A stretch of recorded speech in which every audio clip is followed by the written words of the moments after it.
கோவையில் voice of Kovai நிறுவனத்தின் A3 மாநாட்டில் பாஜக மாநில தலைவர் அண்ணாமலை கலந்து கொண்டு சிறப்புரையாற்றி வருகிறார். நேரடி காட்சிகளை பார்க்கலாம். ஆனந்த கண்ணாதன் அவர்களுக்கு முழு உரிமை இருக்கிறது. இங்க இருக்கக்கூடிய எல்லோருக்கும் உரிமை இருக்கு. உங்களுடைய பார்வையில் ஒரு விஷயத்தை யார் தவறாக செய்தாலும் கூட முன்னெடுத்து வைக்க வேண்டியது உங்களுடைய கடமை. எடுத்து வைங்க. காரணம், அரசியல் கட்சிகளும் கூட மக்களுடைய குரலாகத்தான் எப்பொழுதும் இருக்கும். மக்கள் என்ன நினைக்கிறாங்களோ அதை அரசியல் கட்சி ஃபாலோ பண்ணும். மோடி அவர்களை போல சில தலைவர்கள் மட்டும் அதை தாண்டி மக்கள் நினைக்கிறது ஒரு பக்கம், மக்கள் நினைக்காம இருக்கும் பொழுது இன்னும் 10 ஆண்டுகள் கழித்து இது அவர்களுக்கு தேவைப்படும் என்று 10 ஆண்டுகள் தொலைநோக்கு பார்வையோடு செய்யக்கூடிய அரசியல்வாதிகள் இந்தியாவில் மிக மிக குறைவு, ரொம்ப ரொம்ப குறைவு. அதாவது ரிஃபார்மிஸ்ட்னு சொல்லுவோம், ஸ்டேட்ஸ்மேன் சொல்லுவோம். அவர்களுக்கு 2 வார்த்தைகள் மட்டும் வைத்திருப்போம். ரிஃபார்மிஸ்ட் பொலிட்டீஷியன், ஸ்டேட்ஸ்மேன் பொலிட்டீஷியன் சொல்லுவோம். இந்தியன் பாலிடிக்ஸில் பார்த்தீங்கன்னா விரல் விட்டு எண்ணி விடலாம், விரல் விட்டு ரிஸ்க் எடுப்பாங்க. தேர்தலை பற்றி பெருசாக யோசிக்க மாட்டாங்க. உத்தரப்பிரதேச தேர்தல் நடக்கும் பொழுது டிமானிட்டைசேஷன் கொண்டு வருவாங்க. எலெக்ஷனுக்கும் அதுக்கும் சம்மந்தமே இருக்காது.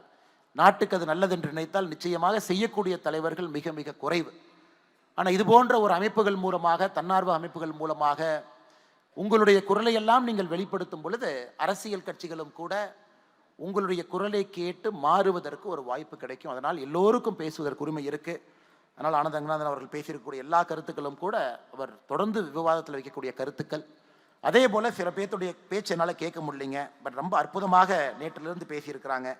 குறிப்பாக ஆரம்பத்திலிருந்து பேசியிருக்கக்கூடிய ஸ்ருதி அவங்க, விஷாலி செட்டி அவங்க, அனகா ஜெயகோபாலன் அவர்கள், அருமை சகோதரர் அஸ்வத்தாவன் அல்லிமுத் அவங்க இங்கே இருக்கிறாங்க, அருமை அண்ணன் அர்ஜுன் சம்பத் அவங்க இருக்கிறாங்க, சிவசத்யசீலன் அண்ணா ஐயா இருக்கிறாங்க, நான் பெரிதும் விரும்பக்கூடிய டாக்டர் வெங்கடேஷ் அவங்க இருக்கிறாங்க, சுவாமினி சத்வித்யானந்த சரஸ்வதி அம்மா இங்கே இருக்கிறாங்க, டாக்டர் ஜெயஸ்ரீ சாரநாதன் அவங்க இருக்கிறாங்க, டாக்டர் அலெக்சாண்டர் ஜேக்கப் அவங்க பேசியிருக்காங்க, தர்ம போராளி அண்ணன் ஹெச்ராஜ் அவர்கள் பேசியிருக்கின்றார்கள், அண்ணன் ரா அர்ஜுனமூர்த்தி அவங்க பேசியிருக்காங்க, இன்று சஹானா சிங் அவங்க பேசியிருக்கிறாங்க, ஜெரோ மேண்டோ அவர்கள் பேசியிருக்கின்றார்கள், எஸ்டர் தனராஜ் அவங்க பேசியிருக்கிறாங்க, விகாஸ் பாண்டே அவர்கள், டாக்டர் ஆனந்த் ரங்கநாதன் அவர்கள், ராம ஸ்ரீனிவாசன் அவர்கள் எல்லோரும் பேசியிருக்கிறாங்க. முன்னிருக்கையில் இருக்கக்கூடிய நான் சார்ந்திருக்கக்கூடிய கட்சியை சார்ந்த அன்பு தலைவர்கள், தொண்டர்கள், முக்கியஸ்தர்கள் எல்லோரும் இருக்கிறாங்க. மிக முக்கியமாக கோயம்புத்தூரில் இருக்கக்கூடிய முன்னணி தொழிலதிபர்கள் இங்கே இருக்கிறாங்க. கோயம்புத்தூர் மக்கள் நீங்கள் இருக்கிறீங்க. உங்கள் எல்லோருக்கும் மறுபடியும் என்னுடைய பெரிய ஒரு வணக்கத்தை, நன்றிகளை தெரிவித்துக் கொள்கின்றேன்.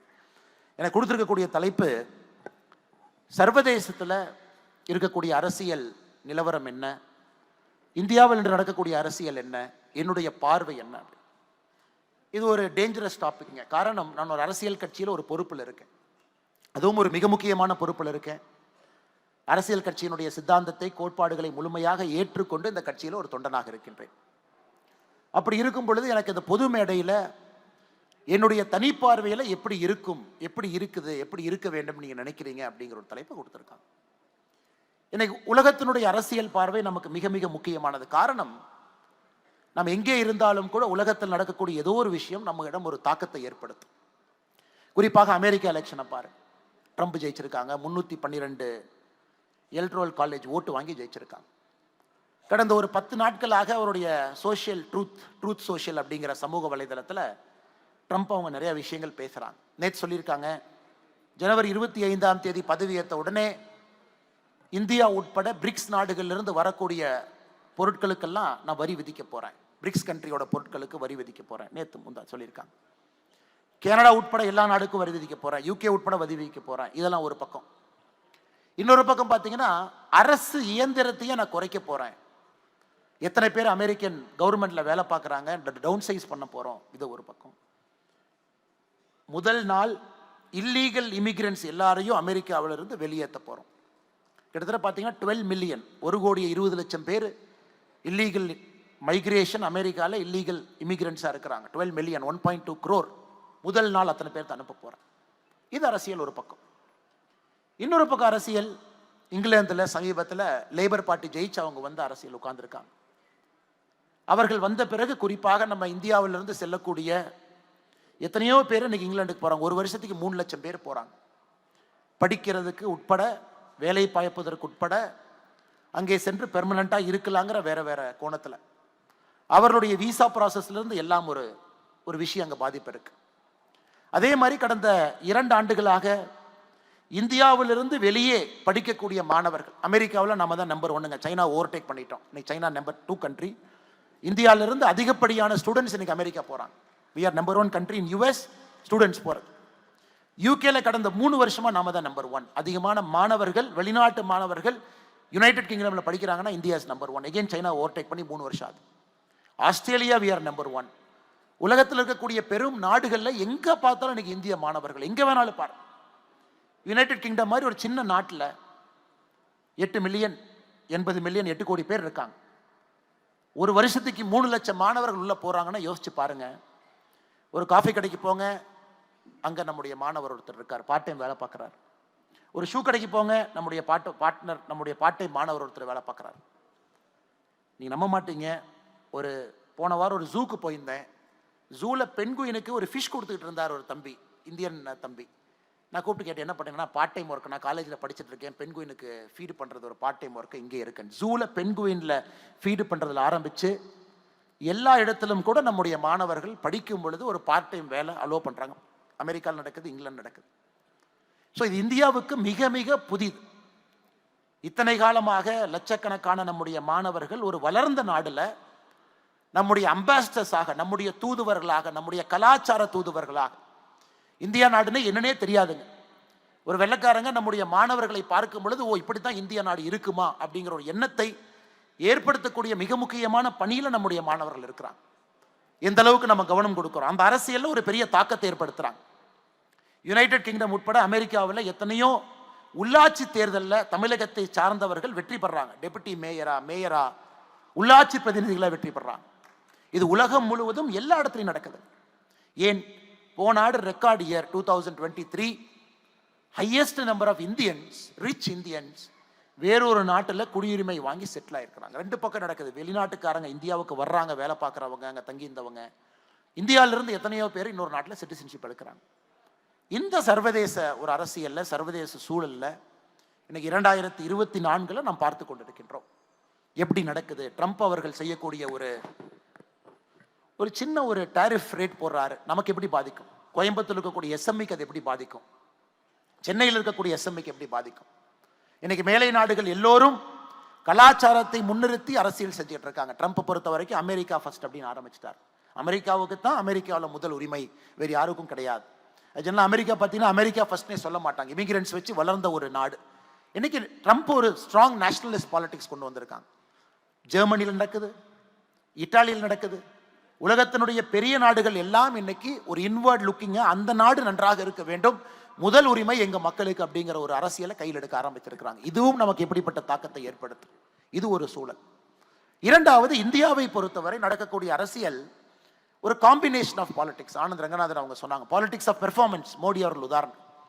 வேலை செய்யறாரு, ஹரியானாவில் ஜெயிக்கிறாங்க, வேலை செய்யறாரு, மகாராஷ்டிராவில் ஜெயிக்கிறாங்க, வேலை செய்யறாரு, தொடர்ந்து ஜெயிச்சுக்கிட்டே இருக்காரு. இது ஜனநாயகத்தில் நாம் இத்தனை வெற்றியை பெற்ற ஒரு தலைவரை நாம் பார்த்தது கிடையாது.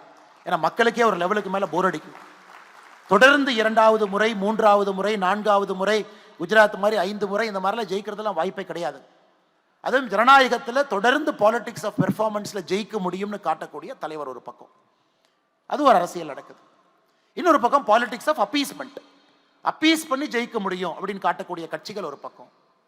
பாலிடிக்ஸ் ஆஃப் நெப்போட்டிசம், குடும்ப அரசியலை வைத்துக்கொண்டு நாங்களும் ஜெயிப்போம் அப்படின்னு காட்டக்கூடிய அரசியல் ஒரு பக்கம். பாலிடிக்ஸ் ஆஃப் அண்டர் பெர்ஃபார்மன்ஸ், வேலையே செய்யாம எலெக்ஷன் அப்ப பணம் கொடுத்து ஜெயிக்க முடியும் காட்டக்கூடிய அரசியல் ஒரு பக்கம். இந்த 4ம் கூட நம் கண் முன்னாடி இருக்கக்கூடிய அரசியல். ஒருத்தவங்க ஜெயிக்கிறாங்க, நம்ம மேடையிலிருந்து கிரிட்டிசைஸ் பண்ணா கூட ஒரு கட்சி, ஒரு ஆட்சி, இந்த 4ல் ஏதோ ஒரு துருப்புச்சீட்டை கையில் எடுக்கிறாங்க, அதை மக்கள் மன்றத்தில் வைக்கிறாங்க, அதை சரியான ஒரு கேம்பெயினிங் ஸ்ட்ராட்டஜியை கொண்டு போறாங்க, ஜெயிக்கிறாங்க. ஆனால் இதில் மிக மிக முக்கியமானது, இதில் எது நல்லது?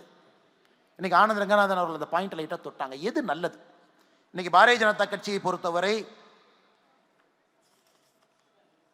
2020ஆம் ஆண்டு அக்டோபர் மாதத்திலிருந்து அசாம் மாநிலத்தில் 37 லட்சம் தாய்மார்களுக்கு மாசத்துக்கு 830 ரூபா நம்முடைய பிஜேபி கவர்மெண்ட் கொடுக்குறாங்க. 2020 அக்டோபர்ல இருந்து for 37 lakh women and sisters 830 rupees per month.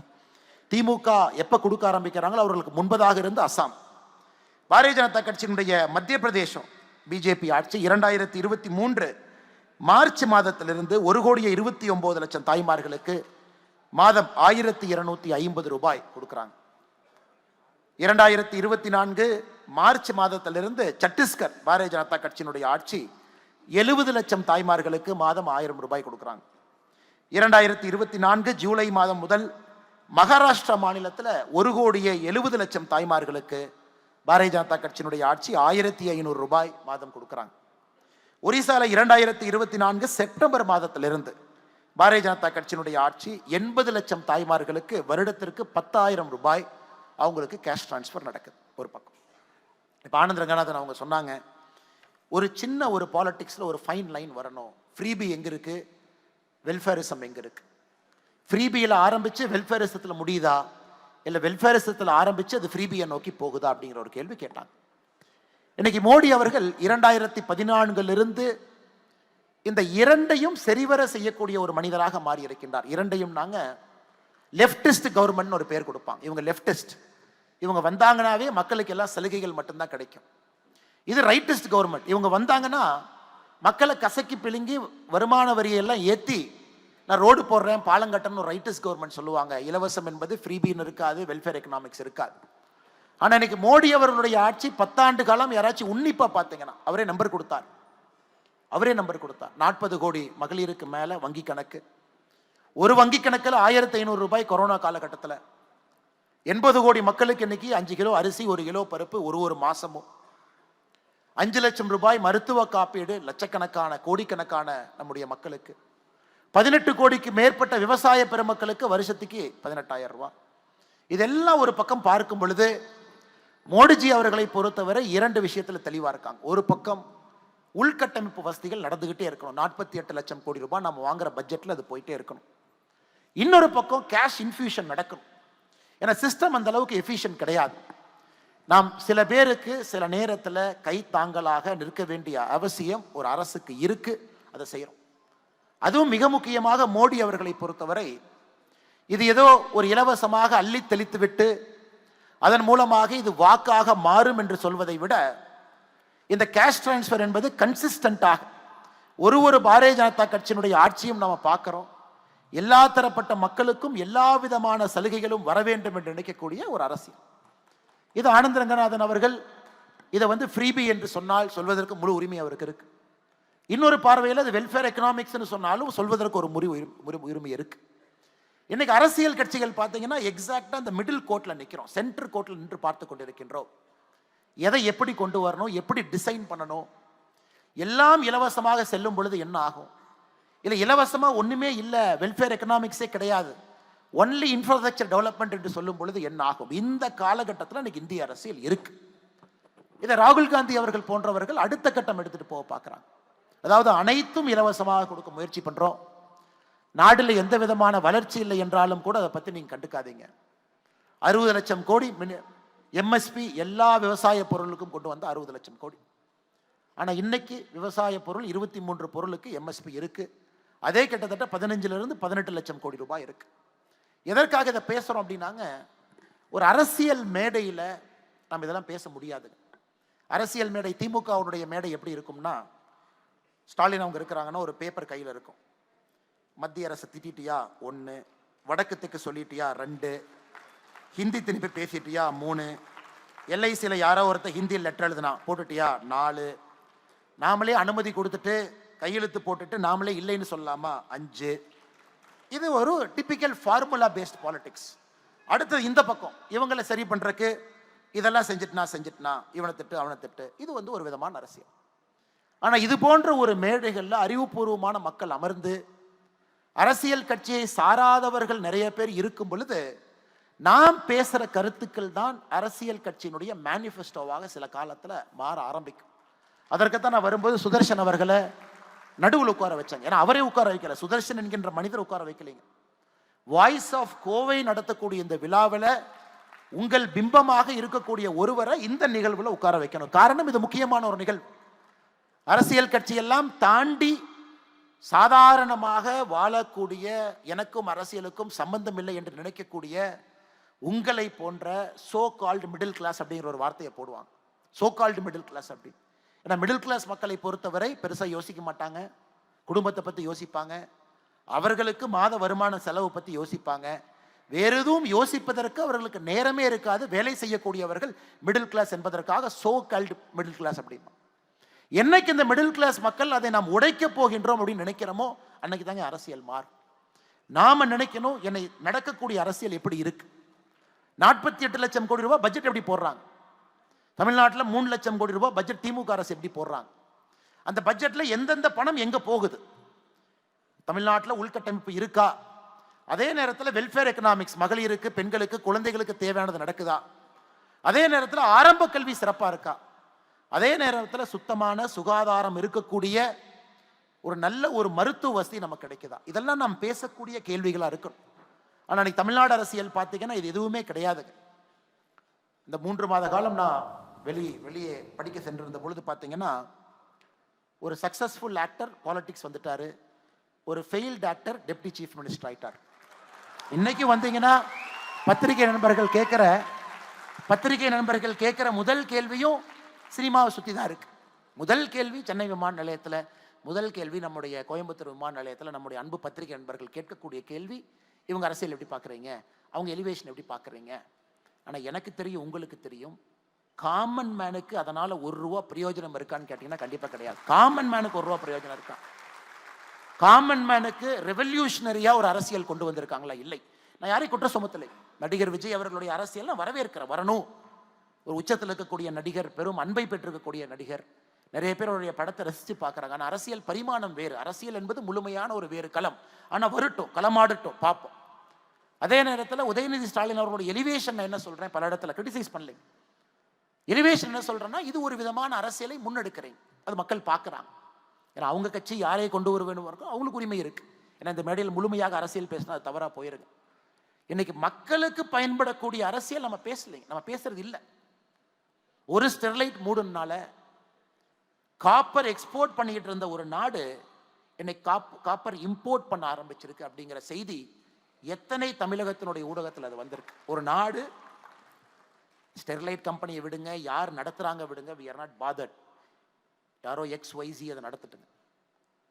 இன்னைக்கு ஒரு ஸ்டெர்லைட் நிறுவனத்தை மூடியதுனால இந்தியா ஒரு பெரிய மேலை நாடின் மீது காப்பரை வாங்க வேண்டிய நிலைமைக்கு இந்தியா தள்ளப்பட்டிருக்கிறது.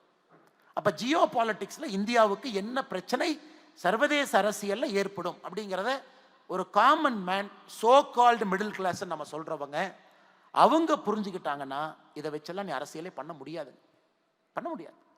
இன்னைக்கும் பார்த்தீங்கன்னா ரோடு போட்டால் எதிர்ப்பு, இது போட்டால் எதிர்ப்பு, அது போட்டால் எதிர்ப்பு, இப்படி தான் போகுதோ தவிர அது ஆக்கப்பூர்வமான முறையில் மக்கள் முன்னாடி வச்சு இதில் 10 சரி இருக்கு, 5 தப்பு இருக்கு, உங்களுக்கு வேணுமா அப்படின்னு கேட்குற அரசியல் நம்மகிட்ட இல்லைங்க.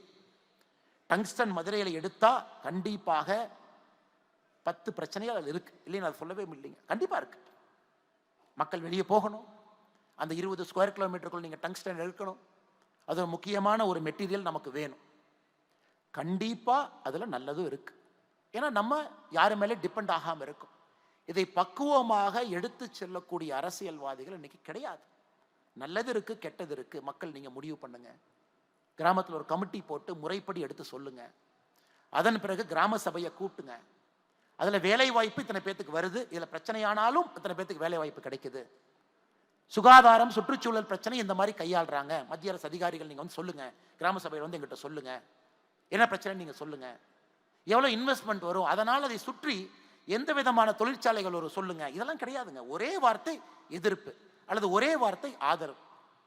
இந்த அரசியல் என்பது எப்ப மாறும் என்றால் middle class, so called middle class இருக்கக்கூடிய பெரும்பான்மையான மக்கள் உங்களுடைய குரல் நீங்க உயர்த்தி கேட்கணும். இந்த அரசியல்னால எனக்கு லாபம் என்ன, எனக்கு நஷ்டம் என்ன, அது கேட்காத வரைக்கும் இதே மாதிரி எதற்கெடுத்தாலும் எதிர்ப்பு எதிர்ப்பு எதிர்ப்பு என்கின்ற அரசியலை மட்டும். அதான் மத்திய அரசு நேற்று ஒரு தன்னிலை விளக்கம் கொடுக்க வேண்டிய நிலைமைக்கு போயிட்டாங்க. 2024 பிப்ரவரி நாங்க இந்த டங்ஸ்டனுக்காக டெண்டர் கொண்டு வந்தோம். மாநில அரசு கிட்ட கருத்து கேட்டோம். மாநில அரசு கருத்து சொன்னாங்க. ஆனா எங்கேயும் மாநில அரசு எதிர்ப்புங்கிற வார்த்தையை பயன்படுத்துற. 20 ஸ்கொயர் கிலோமீட்டருக்கு 1.76 ஸ்கொயர் கிலோமீட்டர் அது பயோடைவர்சிட்டி ஹாட்ஸ்பாட் மட்டும்தான் சொன்னாங்க. டெண்டர் போட்டாச்சு, ஒரு நிறுவனம் எடுத்தாச்சு, ஹிந்துஸ்தான் ஒரு ஜிங்க் எடுத்தாச்சு. நவம்பர்ல 10 மாதம் கழித்து தமிழக அரசு எதிர்ப்பு சொல்லாம 10 மாதம் கழித்து இன்னைக்கு முதலமைச்சர் அவர்கள் மத்திய அரசு கடிதம் எழுதுறாங்க. இதைத்தாங்க நாங்க எதிர்க்கிறோம், இதைத்தான் எதிர்க்கிறோம். பிள்ளையை கிள்ளி விட்டு தொட்டிலை ஆட்டுவதை மட்டும்தான் எதிர்க்கின்றோம். பிரச்சனையா முதல்ல சொல்லுங்க. மீத்தேன் ஹைட்ரோ கார்பன் திட்டத்திற்கு நான் கையெழுத்து போட்டேன், ஆனால் தெரியாமல் போட்டுட்டேன்னு 10 வருஷம் கழிச்சு சொல்லாது. அதன் பிறகு பாரதிய ஜனதா கட்சியினுடைய தலைவர்கள் தொண்டர்கள் டெல்லி போய் சண்டை போட்டு அந்த மீத்தேன் திட்டத்தை நிறுத்த வேண்டிய கட்டாயம் எங்களுக்கு வந்திருக்கு. டெண்டர் இஷ்யூ பண்ணது உங்களுக்கு. அதனால எந்த அரசியல் கட்சியும் குறை சொல்லாம இன்னைக்கு ஆக்கப்பூர்வமான அரசியல் தான், அதை நாம சயின்டிபிக்கா பேசணும். கண்டிப்பா எதனாலையும் 100% லாபம் கிடையாது, எதனாலையும் 100% நஷ்டம் கிடையாது. எதை எடுத்தாலும் இட்ஸ் அ காம்ப்ரமைஸ், சென்ட்ரல் இருக்கும். தொழிற்சாலை வந்தா பிரச்சனை தான், ஆனா வேலை வாய்ப்பு வரும். சுற்றுச்சூழல் கெடும், என்னதான் சொன்னாலும் 1% கெடும். தொழிற்சாலையும் வேண்டும், வேலை வாய்ப்பு வேண்டும். அதே நேரத்தில் சுற்றுச்சூழலும் கெடக்கூடாது, மக்களும் அந்த இடத்தை விட்டு போகக்கூடாது, பூர்வீக குடிகள். இதை பேசக்கூடிய அரசியல்வாதிகள் இன்னைக்கு நம்ம கிட்ட இருக்காங்களா? கிடையாது. விரல் விட்டு என்ன முடியுங்களா தமிழகத்தில்? கிடையாது. அதனால் என்னுடைய அன்பான வேண்டுகோள், வாய்ஸ் ஆஃப் கோவை வருகின்ற காலத்தில் இந்த மேடையில் நிறைய அரசியல் கட்சியை சார்ந்த எல்லா விதமான சித்தாந்தம் இருக்கக்கூடியவங்க. ஒரு அரசியல்வாதி தமிழ்நாட்டினுடைய மேடையில் சொல்றார், நான் 5 பெருமாள் கோயிலை இடிச்சேன் அப்படின்னு. அவரே வந்து பேச சொல்லுங்க, தவறு கிடையாது. எங்களை போன்ற எத்தனையோ மனிதர்கள் சொல்றோம், தமிழகத்தில் பாரதிய ஜனதா கட்சி தலைமையிலான பாரதிய ஜனதா கட்சி கூட்டணி இங்கே வரும் பொழுது தமிழகத்தில் என்டோமெண்ட் போர்டு அப்படிங்கிறது இருக்காதுன்னு சொல்றோம். எங்ககிட்ட கேளுங்க. அப்ப என்டோமெண்ட் போர்டு இல்ல, ஹெச்ஆர்என்சி சட்டம் இருக்காதுன்னா என்ன செய்ய போறீங்கன்னு கேளுங்க, பதில் சொல்ல வேண்டியது எங்களுடைய கடமை. பிளான் இருக்கா உங்ககிட்ட? இல்ல சும்மா உங்க பாட்டுக்கு வாய்க்கு வந்ததெல்லாம் பேசிட்டு ஹெச்ஆர்என்சி ஆக்ட் இருக்காது, என்டோமெண்ட் போர்டு இருக்காதுன்னா அதை யார் நிர்வகிப்பாங்க? அவங்களே உட்கார வச்சு கேளுங்க. இரண்டிலையும் பேசாம மாட்டாம சென்ட்ரல்ல சுத்துறாங்க. இன்னைக்கு பாத்தீங்கன்னா புது அரசியல் என்ன, கிச்சடி பாலிடிக்ஸ். இந்த வடிவேலு சொல்ற மாதிரி தென்னை மரத்தில் ஒரு குத்து, பனை மரத்தில் ஒரு குத்து. இந்த சித்தாந்தத்தில் கொஞ்சம், அந்த சித்தாந்தத்தில் கொஞ்சம். இந்த தலைவர் போட்டோ இங்கே போடு, இந்த தலைவர் போட்டோ இங்கே போடு. மொத்தமாக 10 தலைவர் போட்டோ போட்டால் யாரும் நம்மளை கிரிட்டிசைஸே பண்ண மாட்டாங்கிற அரசியல் கட்சிகளும் இங்கே வந்திருக்கு. அவங்களே கூப்பிட்டு கேளுங்க. அது எப்படிங்க ரச சாதத்தையும் தயிர் சாதத்தையும் சாம்பார் சாதத்தையும் கலந்து வச்சுட்டு இது புது ஐட்டம்ல எப்படிங்க சாப்பிடுவாங்க? ரச சாதம் சொல்லுங்க, சாம்பார் சாதம் சொல்லுங்க, தயிர் சாதம் சொல்லுங்க. 3க்கு வேணா 3ஐயும் சேர்த்து மக்கள் சாப்பிடுவாங்கன்னா சாப்பிட மாட்டாங்க. அந்த அரசியல் உலகத்தில் எங்கேயும் ஜெயிச்சது கிடையாது. அதனால் எல்லோரும் வர வேண்டும். அடுத்த ஆண்டு வாய்ஸ் ஆஃப் கோவை இது நடத்தும் பொழுது நிச்சயமாக வேறு வேறு சித்தாந்தம் இருக்கக்கூடிய அரசியல் கட்சிகள் தலைவர்கள் எல்லோரும் ஒரு மேடையில் vision for Tamil Nadu, vision for Coimbatore, நீங்க என்ன கொண்டு வருவீங்க? எதிர்ப்பு எதிர்ப்பு எதிர்ப்புன்னு சொல்லி என்னாச்சுங்க? இந்தியாவில் வெட் கிரைண்டர்ல தலை சிறந்த நகரமாக இருந்த கோயம்புத்தூர் இன்னைக்கு வெட் கிரைண்டர் நகரமாக அகமதாபாத் மாறி இருக்கு. எத்தனை பேர் இதை புள்ளி விவரத்தை பார்க்குறீங்கன்னு தெரியல. அகமதாபாத் மேனுஃபேக்சர்ஸ் மோர் வெட் கிரைண்டர்ஸ் தென் கோயம்புத்தூர். கேள்வி கேளுங்க அரசியல்வாதி கிட்ட, பவரில் இருக்கிறவங்க, பவரில் இல்லாதவங்க, பவருக்கு வரணும்னு நினைக்கிறவங்ககிட்ட கேளுங்க, எங்க கோட்டை விட்டோம், ஏன் கோட்டை விட்டோம், எதற்காக குஜராத் கோயம்புத்தூருடைய வெட் கிரைண்டர் இடத்தை எதற்காக எடுத்திருக்கு, எந்த பாலிசியில் தப்பு பண்ணோம்? வெட் கிரைண்டருக்கு வரக்கூடிய கல் எடுக்கக்கூடாது, அங்கே திருப்பூர் பக்கத்தில் அதுக்கு ஒரு சட்டம் போடுவோம், கல் எடுக்க முடியாது. வெட் கிரைண்டர் எப்படிங்க செய்யறது? அதற்கு மாநில அரசே கோர்ட்டில் ஒரு பக்கமாக நிற்பாங்க. அதனால் நான் ரொம்ப டீட்டெயிலாக போக விரும்பலைங்க. கோயம்புத்தூருடைய வளர்ச்சி எதிர்பார்க்கும் அளவுக்கு இருக்கா? நிச்சயமாக கிடையாது, நிச்சயமாக கிடையாது. இந்த ஊரினுடைய எஜுகேஷன் பொட்டன்ஷியலுங்க, இந்த ஊரினுடைய எஜுகேஷன் பொட்டன்ஷியல், இந்த ஊரில் இருக்கக்கூடிய இன்ஜினியரிங் காலேஜஸ், இந்த ஊரில் இருக்கக்கூடிய ஆர்ட்ஸ் காலேஜஸ், கோயம்புத்தூரில் இருக்கக்கூடிய ஈகோ சிஸ்டம், அந்த ஈகோ சிஸ்டத்திற்கு கோயம்புத்தூர் உண்மையாலும் அந்த அளவுக்கு வளர்ந்திருக்கான்னு கேட்டீங்கன்னா சின்ன குழந்தையும் கூட சொல்லும் வளரவில்லை. ஏன் வளரல? ஒரு ஏர்போர்ட்டினுடைய ஒரு நிலத்தை கொடுப்பதற்கு எதற்கு இத்தனை தாமதம் கேளுங்க. ஆட்சிக்கு வரும்பொழுது 73 விமான நிலையம், இன்னைக்கு 151 கட்டியாச்சு, 151 கட்டியாச்சு. கோயம்புத்தூர் நிலம் இப்ப வந்திருக்கு. ஏன் எவ்வளவு டிலே? இன்னைக்கு எல்லா இடத்துலையும் மாடல் ரயில்வே ஸ்டேஷன் கட்டுறாங்க. கோயம்புத்தூருக்கு அந்த அறிவிப்பு வர இருக்கிறது. மாடல் ரயில்வே ஸ்டேஷன், ரயில்வே ஸ்டேஷனுக்குள்ள போயிட்டீங்கன்னா அங்கேயே 5 ஸ்டார் ஹோட்டல் இருக்கும், அங்கேயே நீங்க ரூம் இருக்கலாம், அங்கேயே நீங்க மீட்டிங் போட்டுக்கலாம், அங்கேயே ஷாப்பிங் காம்ப்ளெக்ஸ் இருக்கும், ட்ரெயின் எல்லாம் ஒரே டெர்மினல்ல வந்து வெளியே போகும். இன்னைக்கு கோயம்புத்தூருக்கு இவ்வளவு தாமதமாக வருவதற்கான காரணம் என்ன? இதெல்லாம் வாய்ஸ் ஆஃப் கோவையினுடைய ஒரு வாதமாக இருக்க வேண்டும் என்பது என்னுடைய அன்பான வேண்டுகோள். காரணம், சம்பந்தப்பட்டவங்க இது போன்ற மேடையில வந்து பதில் சொல்லும். செஞ்ச நன்மைகள் என்ன, செஞ்ச தீமைகள் என்ன அப்படின்னா பாலிடிக்ஸ் ஒரு அக்கௌண்டபிலிட்டி வருங்க.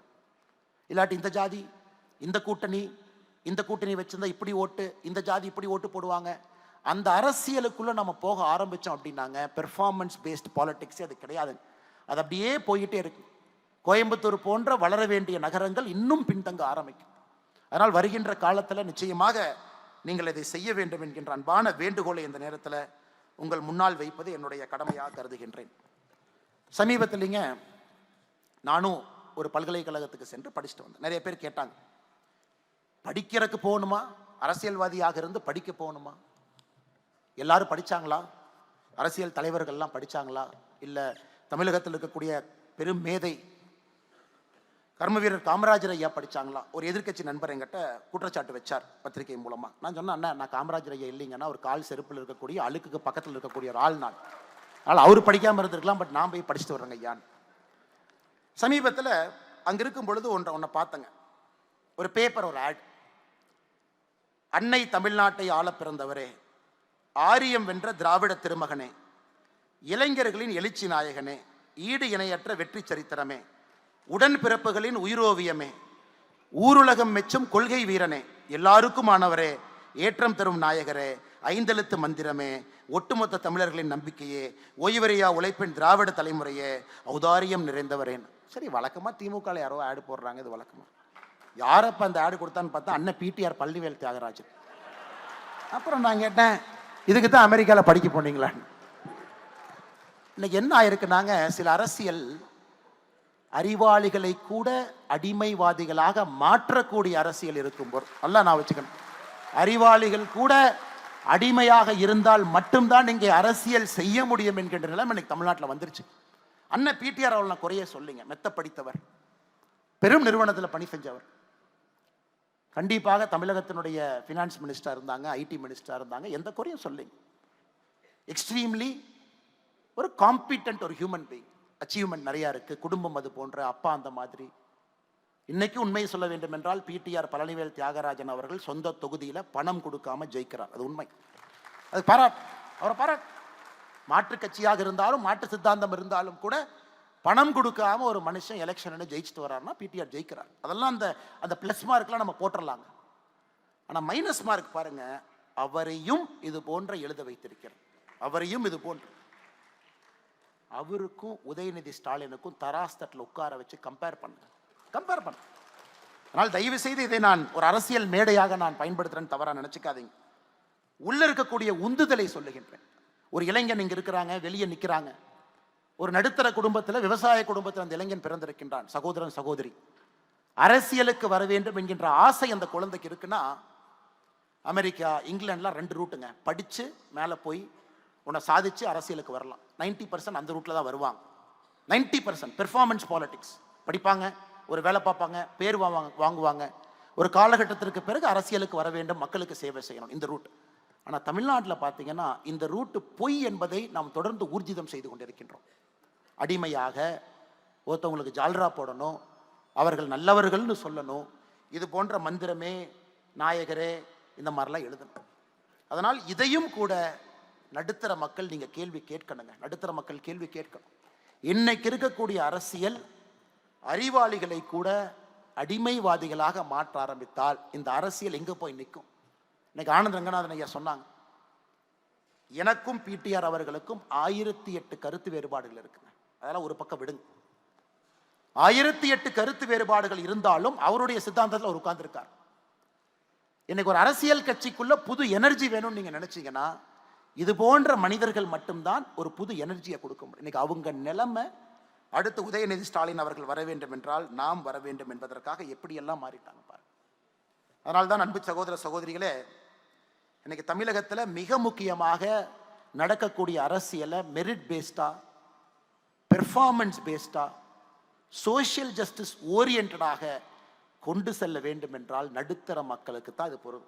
நீங்க தான் விழிக்கணும், நீங்க தான் உறுதியா இருக்கணும், நீங்க தான் எழுந்து நிற்கணும். பிஸ்னஸ் பீப்புளுக்கு அவர்களுக்குரிய பிரச்சனை அவர்களுக்கு இருக்கு. எல்லோரும் இங்க இருக்கக்கூடிய சில மனிதர்களை போல கிடையாது. ஒரு பிஸ்னஸ் மேன் பொலிட்டிக்கல் ஸ்டாண்ட் எடுத்தா கரண்ட் வராது, தண்ணி வராது, ஹெல்த் இன்ஸ்பெக்டர் வந்து செக் பண்ணுவார், ப்ராடக்ட் வெளியே போகாதுங்க. எந்த அரசியல் கட்சியாக இருந்தாலும் பந்தாடி விடுவார்கள். பிஸ்னஸ் மேன் ஒரு பொலிட்டிக்கல் பொசிஷன் எடுக்க முடியாது. சில பேர் எடுக்கிறாங்க, அது அவர்களுடைய தார்மீக அந்த பவர். கீழ்த்தட்டு மக்கள், அவங்களுக்கு பொலிட்டிக்கல் பவர் என்ன போய் சேரலைங்க. அவர்களுக்காகத்தான் இவ்வளவு போராட்டம் நடக்குது. அவர்களுக்கு அரசியல் கைக்கு போகும் பொழுது ஒரு அதிகாரம் வரும். அண்ணல் அம்பேத்கர் அவர்கள் சொன்னது போல படிப்பை விட அரசியல் எப்ப கைக்கு போகுதோ அன்னைக்குத்தான் கீழ்த்தட்டில் இருக்கக்கூடிய மக்கள் விழித்திருவார்கள். இன்னும் பொலிட்டிக்கல் பவரே போகாம இருக்கு. இன்னைக்கு அதை மாற்ற முடியும் என்று நீங்க நினைச்சீங்கன்னா மிடில் கிளாஸ் மட்டும்தாங்க நடத்தும். மாத சம்பளம் வாங்குகின்றோம் உண்மைதான், கடுமையாக உழைக்கின்றோம் உண்மைதான், நமக்கு நம்ம வேலையை பார்க்கறதுக்கே நேரம் இல்லை உண்மைதான், கிடைக்கிறதே ஒரு வீக்கெண்டுங்க, அதுலேயும் வாய்ஸ் ஆஃப் கோவையில் வந்து உட்கார வச்சுட்டீங்க உண்மைதான், எனக்கு என்னை பற்றி யோசிப்பதற்கே நேரம் இல்லை, நாட்டை பற்றி எங்க யோசிக்கணும் உண்மைதான். அதிலும் நீங்க மனசு வச்சு ஒரு சின்ன விஷயத்தை குறிப்பெடுத்து நீங்க பார்த்தீங்கன்னா நம்முடைய அரசியல் மாற ஆரம்பிக்கும். அதற்குத்தான் இந்த வாய்ஸ் ஆஃப் கோவை போன்ற சாமானிய மனிதர்கள் ஒன்றாக இணையக்கூடிய இது போன்ற நிகழ்வை நாம என்கரேஜ் பண்ணணுங்க, அவங்கள ஆராதிக்கணும், ஆமோதிக்கணும். ஆனால் இதே மேடையில் நான் இருக்கும் பொழுது ஆனந்த் ரங்கநாதன் அவர்கள் பாரதிய ஜனதா கட்சியை பற்றி கிரிட்டிசைஸ் பண்ணாங்க. Fair enough, no problem. உங்க பார்வையில் நாங்கள் செய்யக்கூடிய ஒரு விஷயம் தவறு நினைக்கிறீங்களா, தயவு செஞ்சு சொல்லுங்க. உங்க பார்வையில் நாங்கள் செய்யக்கூடிய 10 விஷயங்கள் சரி நினைக்கிறீங்களா, தயவு செஞ்சு சொல்லுங்க. அதற்குத்தான் இந்த மேடை இருக்க வேண்டும் என்று கோயம்புத்தூர் பாராளுமன்ற தேர்தலுக்கு பிறகு ஆசைப்பட்டோம். அது இன்னைக்கு நடந்துகிட்டு இருக்கு. தொடர்ந்து இது போல நீங்க முன்னாடி எடுத்துட்டு போனோம். இன்னைக்கு ஒரு கார்மிக் ஃபங்க்ஷன்ல வந்து நான் தர்மாவை பத்தி பேசாம போனா ரொம்ப தவறா போயிடும். இன்னைக்கு இங்கிலாந்துல இருக்கக்கூடிய ஒரு மியூசியமுக்கு போங்க, museum of natural history London. எவ்வளவு வச்சிருப்பாங்க ஒரு மியூசியம், எவ்வளவு பொருள் உள்ள இருக்கும், யாராச்சும் ஒருத்தர் சொல்லுங்கண்ணா. ஒரு மியூசியம் ஆஃப் நேச்சுரல் ஹிஸ்டரி எவ்வளவு இருக்குங்கண்ணா, எவ்வளவு ஒரு மியூசியத்துக்குள்ள எவ்வளவுதான் அடைக்க முடியும்? 2000, ஒரு 10,000, 1,00,000. மியூசியம் ஆஃப் நேச்சுரல் ஹிஸ்டரி லண்டன்ல பாத்தீங்கன்னா 67 லட்சம் பொருள் வச்சிருக்கான். 6.7 மில்லியன், 67 லட்சம், 6.7 மில்லியன். அதை பார்த்தீங்கன்னா டைனோசர்னுடைய போன்ல இருந்து ஆரம்பிச்சு பூமிக்குள்ள முதல்ல வந்த மெட்ராய்ட்ல இருந்து இந்தியாவிலிருந்து கடத்தப்பட்ட பொருள் இருந்து எல்லாம் சேர்த்துனீங்கன்னா 67 லட்சம், 6.7 மில்லியன். பெரிய பெரிய மியூசியம், ஆஸ்மோலியன் மியூசியம் ஆக்ஸ்போர்ட் 2 மில்லியன், 20 லட்சம். பிட்ஸ் ரிவர் மியூசியம் நாகால நம்முடைய ஊர்ல இறந்து போன ஒருத்தருடைய மண்டை ஓட்டை அங்கே பார்க்கறதுக்காக டிஸ்பிளே பொருளாக வச்சிருக்கிறாங்க. நாகா ட்ரைபுனுடைய ஒரு மண்டை ஓடு கேட்டால் 200 வருஷத்துக்கு முன்னாடி நாங்கள் அங்கே எடுத்தோம் பாருங்க. ராபர்ட் கிளைவ் இந்தியாவையே சூறையாடினவர், ஏன் தாஜ்மஹாலை தனித்தனியாக பிரித்து இங்கிலாந்து எடுத்துட்டு போன ஐடியாவும் போட்டவர். அவருடைய பெயரில் இருக்கக்கூடிய கிளைவ் மியூசியத்துக்கு போங்க, அங்கே 46,000 பொருள் வச்சிருக்காரு. எதுக்காக இது சொல்றாங்க? இன்னைக்கு நம்முடைய பாரம்பரியம் உலகம் முழுவதும் சிதறி கிடக்குதுங்க, சிதறி கிடக்குது. முன்னோர்கள்லாம் சிதறி கிடக்குறாங்க. அதையெல்லாம் போய் ஒரு சாதாரண மனிதனாக அங்க போய் நம்ம பார்த்தோம் அப்படின்னாங்க நம்முடைய வயிறு பற்றி எரியும். எல்லாம் நம்முடைய முன்னோர்கள், நம்முடைய கலாச்சாரம், நம்முடைய பாரம்பரியம். நமக்கு தெரியாதுங்க நாம் எப்படி வாழ்ந்தோம் அப்படி. அந்த ஈஸ்ட் இந்தியா கம்பெனியும் அந்த பிரிட்டிஷ் சாம்ராஜ்ய மனிதர்களும் அந்த 200-300 வருஷத்துல மொத்தமா இதெல்லாம் டிராஃபி எடுத்துட்டு போயிட்டாங்க. நம்முடைய விநாயகர் சிலை சில வீட்டுல அலங்கார பொருளாக ரிசப்ஷன்ல இருக்கு. திருமங்கை ஆழ்வார் இப்போ இந்தியா கொண்டு திரும்ப வருதுங்க ஆஸ்மோலியத்துல இருந்து. அது என்னன்னே தெரியாம ஒரு கண்காணிப்பு கேஸ்ல போட்டு வச்சிருந்தாங்க. காஞ்சிபுரம் கோவில்ல இருந்து திருடப்பட்ட திருமங்கை ஆழ்வார். இன்னைக்கு மிக மிக முக்கியமான ஒரு விஷயம், நம்முடைய கலாச்சாரத்தை நாம் மீட்டெடுக்க வேண்டும் என்றால் ஒன்று நம்முடைய கலாச்சாரத்தை பத்தி நம்ம தெரிஞ்சுக்கணுங்க, நம்பர் 1. இரண்டாவது, உலகம் முழுவதும் இருக்கக்கூடிய நம்முடைய கலாச்சாரம் சார்ந்த வேர்களை திரும்ப கொண்டு வரணும். இன்னைக்கு பெருமையாக ஒரு பாரதிய ஜனதா கட்சியினுடைய தொண்டனாக நாம் எல்லோரும் சொல்ல முடியும், மோடி அவர்கள் அதை செய்து காட்டி கொண்டிருக்கின்றார்கள் என்று பெருமையா சொல்லலாம். நான் ஏதோ மோடி அவர்கள் கட்சியை சார்ந்தவன் அதனால் நான் வந்து சொல்றேன், உங்களுடைய கிளாப்ஸுக்காக சொல்றேன், அப்படி கிடையாதுங்க. 2014க்கு பிறகு கடந்த 10 ஆண்டுகள்ல பாரத பிரதமர் நரேந்திர மோடி அவர்கள் உலகம் முழுவதும் நம்முடைய கலாச்சார விழுமியங்கள் பொருட்கள் என்ன இருக்குதோங்க 640 பொருட்களை நம்ம கொண்டு வந்திருக்கோம். 640. அமெரிக்கால இருந்து மட்டும் 578, ஆஸ்திரேலியால இருந்து 39, இங்கிலாந்துல இருந்து 12, இது போன்ற எல்லா நாட்டில இருந்து 640 தனித்தனி பொருட்களை கொண்டு வந்திருக்கோம். 2004 2013 வரை ஆட்சியில் இருந்தவர்கள் நம்முடைய நாட்டிற்கு திரும்பி கொண்டு வந்த கலாச்சார பொருள் 1. 1970 2004 வரை ஆட்சியில் இருந்தவர்கள் நாட்டிற்கு திரும்பி கொண்டு வந்தது 3. கணக்கு போட்டு பாருங்க. 1970 2014 வரை ஆட்சியில் இருந்தவர்கள் வெளிநாட்டில் இருக்கக்கூடிய நம்முடைய கலாச்சார விழுமியங்களை திரும்ப நாட்டுக்குள்ள கொண்டு வந்தது 4. 2014 24 வரை நாம் கொண்டு வந்திருக்கக்கூடிய பொருட்கள் 670. இதுதாங்க டிஃபரன்ஸ். ஆனா இன்னும் லட்சக்கணக்கான பொருட்கள் இருக்குது, இன்னும் லட்சக்கணக்கான பெயின்ஸ்டேக்கிங் ஒர்க். பிரிட்டன்ல இருந்து எதுவுமே நீங்க கொண்டு வர முடியாது. கேட்டா ஒரு சட்டம் வச்சிருக்கான், பிரிட்டிஷ் மியூசியம் ஆக்ட் 1963. ஒரு மியூசியத்துக்குள்ள ஒரு பொருள் இருந்தால் மியூசியத்துக்கு தான் சொந்தம். அது திருடு போன பொருள் நீங்க ப்ரூவ் பண்ணால் திரும்ப கொடுக்க மாட்டோம். இந்தியாவிற்கு வந்திருக்கக்கூடிய அந்த 11ம் மோடி அவர்கள் தலையிட்டு பிரைம் மினிஸ்டர் தன்னுடைய பர்சனல் டிஸ்கிரிஷன்ல அந்த 11 பொருளும் கொடுத்திருக்காங்க. அமெரிக்காவுடைய முன்னாள் அதிபர் ஜோ பிடனும் பாரத பிரதமர் நரேந்திர மோடி அவர்களும் 2022 கல்ச்சரல் ப்ராப்பர்ட்டி அக்ரிமெண்ட் கையெழுத்து போட்ட பிறகு அமெரிக்காவிலிருந்து கிட்டத்தட்ட 640 இந்தியாவுக்குள்ள வர ஆரம்பிச்சிருக்கு.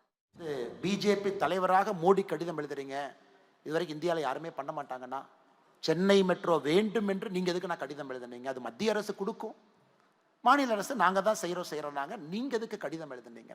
கட்சியில் ஒரு பெரிய தலைவர் எனக்கு தொலைபேசி மூலமாக அழைத்து சொன்னாங்க, இதுவரைக்கும் இந்தியாவில் எந்த பிஜேபியில் இருந்தும் கூட ஒரு ஸ்டேட் யூனிட் மோடி அவர்களுக்கு கடிதம் எழுதி, ஐயா எங்க ஊருக்கு மெட்ரோ கொஞ்சம் தாமதமா வருது, இவங்க லோக்கல் அரசியல் பண்ணி வர்ற மெட்ரோ வராம பண்ணிடுவாங்களாட்டு இருக்குது, கொஞ்சம் நீங்க டக்குன்னு அந்த மெட்ரோ ஃபேஸ் 2 கொஞ்சம் கொடுத்துருங்க ஐயா, ஒரு 43,000 கோடி செலவு பண்ணுங்க ஐயா. தமிழ்நாடு பாரதிய ஜனதா கட்சி சார்பாக நாங்கள் கடிதம் எழுதினோம். காரணம், எங்களுக்கு அது சரி என்று பட்டது. மோடி அவர்களும் ஒரு வாரத்தில் சென்னை ஃபேஸ் 2 மெட்ரோவை மத்திய அரசு ப்ராஜெக்டை அனௌன்ஸ் பண்ணீங்க, 43,000 கோடி ஒதுக்கினாங்க. கோயம்புத்தூருக்கும் அதையே நாங்கள் செய்ய இருக்கின்றோம், செய்ய போகின்றோம். கோயம்புத்தூருக்கும் அது நடக்கும். காரணம், வாழ்வியல் முறையை மாற்றி தாங்க ஆகணும்.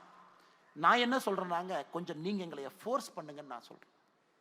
நீங்க அரசியல் கட்சிகளை ஃபோர்ஸ் பண்ண, உங்களை நோக்கி வர வைங்க, டெவலப்மெண்ட்டை நோக்கி வர வைங்க. குறிப்பாக உங்களுடைய வாழ்வியல் முறையில் உங்கள் வாழ்க்கை நன்றாக இருப்பதற்கு என்ன தேவையோ அதை நோக்கி கொண்டு வருவதற்கு அரசியல் கட்சிகளை தள்ளுங்க. அதற்கு இந்த வாய்ஸ் ஆஃப் கோவை போன்ற பல பிளாட்ஃபார்த்தை நீங்கள் ஏற்பாடு செய்யுங்க. அதே நேரத்தில் ஏதாச்சும் ஒரு அரசியல் கட்சியை பற்றி தவறாக சொல்லியிருந்தா மன்னிப்பு கேட்டுக்கிறேங்க. நோக்கம் எந்த ஒரு அரசியல் கட்சியும் புண்படுத்த வேண்டும் என்கிற நோக்கம் கிடையாது. அதே நேரத்தில் அரசியல் எப்படி மாறி இருக்கிறது என்பதை சுற்றி காட்டுவதற்கு சில எடுத்துக்காட்டுகளை சொல்ல வேண்டிய கட்டாயம். அதனால தான் அண்ணன் பிடிஆர் அவர்களை பேரையும் பயன்படுத்தினுங்க, இதையும் காமிச்சேன். இல்லைன்னா அண்ணன் மார்க்கெட்டிங் பண்ணி 2வது முறையும் காட்டுறாருன்னு நினைக்காதீங்க. இருந்தும் எனக்கு இது மனதில் அது பட்டுச்சு, அது உங்களிடம் சொல்ல வேண்டும் என்பது என்னுடைய ஆசையாக கூட இருந்துச்சு. இது நிறைய பேர் மிக கடுமையாக உழைத்திருக்கின்றார்கள். குறிப்பாக அருமை சகோதரர் சுதர்ஷன் அவர்களை பொறுத்தவரை ஒரு சக்சஸ்ஃபுல் மார்க்கெட்டிங் ஒரு பர்சன். அவருக்கென்று தனியாக ஒரு நிறுவனம் இருக்கு. ஆனால் இன்னைக்கு உங்கள் எல்லோரையும் ஒருங்கிணைத்து எல்லோரும் இணைந்து இது போன்ற ஒரு நிகழ்வை கோயம்புத்தூர் நடத்தி காட்ட முடியும் என்பது மற்ற ஊருக்கு இது ஒரு எக்ஸாம்பிள். திருநெல்வேலி, மதுரை, எல்லா ஊரிலையும் அந்தந்த குரலாக நிறைய இயக்கங்கள் வருவதற்கு கோயம்புத்தூர் முன்னோடியாக இருக்கட்டும். அதற்கு அருமை சகோதரர் சுதர்ஷன் அவர்களுக்கு முதல் நன்றியை தெரிவிச்சுக்கணும். நான் சொல்லியிருந்தேங்க, 1 மாதம் முன்னாடியே சொன்னேன். நான் சொன்னபடி உங்களுக்கு London, Dubai Dubai, Chennai, Coimbatore நேரடியாக இங்கே இந்த நிகழ்ச்சியில் நான் பங்கேற்று விட்டேன். காரணம், உங்களுடைய உழைப்பு, இது நடக்க வேண்டும், இதை என்கரேஜ் பண்ணணும் அப்படிங்கிறதா நோக்கங்க. அதே போல் அருமை சகோதரி மேலே ஸ்மிருதி இருக்காங்க, தீபா அவங்க இருக்காங்க, ஜிசி குரூப் கேப்டன் வெங்கடேஷ் அவங்க இருக்கிறாங்க, பாலசுப்ரமணியம் அவர்கள், முரளி அவர்கள், ராதா மேடம் அவர்கள், சிவராமன் அவர்கள், கீதா அவர்கள், எல்லோருக்கும் இந்த நேரத்தில் என்னுடைய அன்பார்ந்த நன்றிகளை, வாழ்த்துக்களை தெரிவித்துக் கொள்கின்றேன். மிக முக்கியமாக தினமலர் பத்திரிகை, உண்மையினுடைய உரைகளாக இருக்கக்கூடிய தினமலர் ஒரு பெரிய ஒரு ஆதரவு இந்த நிகழ்வை கொடுத்துருக்குறாங்க. அவர்களுக்கும் இந்த நேரத்தில் நெஞ்சார்ந்த நன்றி. வந்திருக்கக்கூடிய பத்திரிகை நண்பர்கள், எல்லா பத்திரிகையை சார்ந்த பத்திரிகை நண்பர்கள் இந்த நிகழ்ச்சிக்கு ஆக்கம் ஊக்கம் கொடுத்துருக்குறாங்க. எல்லா பத்திரிகைக்கும் இந்த நெஞ்சார்ந்த நன்றிகளை தெரிவித்துக் கொள்கின்றேன். இந்த நிகழ்ச்சிக்கு வந்திருக்கக்கூடிய எல்லா அன்பு தலைவர்கள், தொண்டர்கள் முன்னாடி இருக்கிறாங்க, நன்றி தெரிவித்துக் கொள்கின்றேன். அரசியல் சாராதவர்கள் வந்திருக்கிறீங்க, உங்களுக்கும் நன்றி தெரிவிச்சுக்கிறேன். அடுத்த ஆண்டு எல்லா அரசியல் கட்சி தலைவர்களையும் கூப்பிடுங்க, எல்லா அரசியல் கட்சியும் பேச வைங்க, எல்லோரும் அவங்களுடைய விஷயத்தை சொல்லட்டும். அதன் மூலமாக மக்களுக்கு ஒரு தெளிவு கிடைக்கட்டும். அதன் மூலமாக நல்ல ஒரு அரசியல் தமிழகத்திற்கு வரட்டும். வாய்ப்பு கொடுத்தவங்க எல்லோருக்கும் நன்றி தெரிவித்து என்னுடைய உரையை முடித்துக் கொள்கின்றேன். நன்றி, வணக்கம். பாரத் மாதா கி ஜெய்.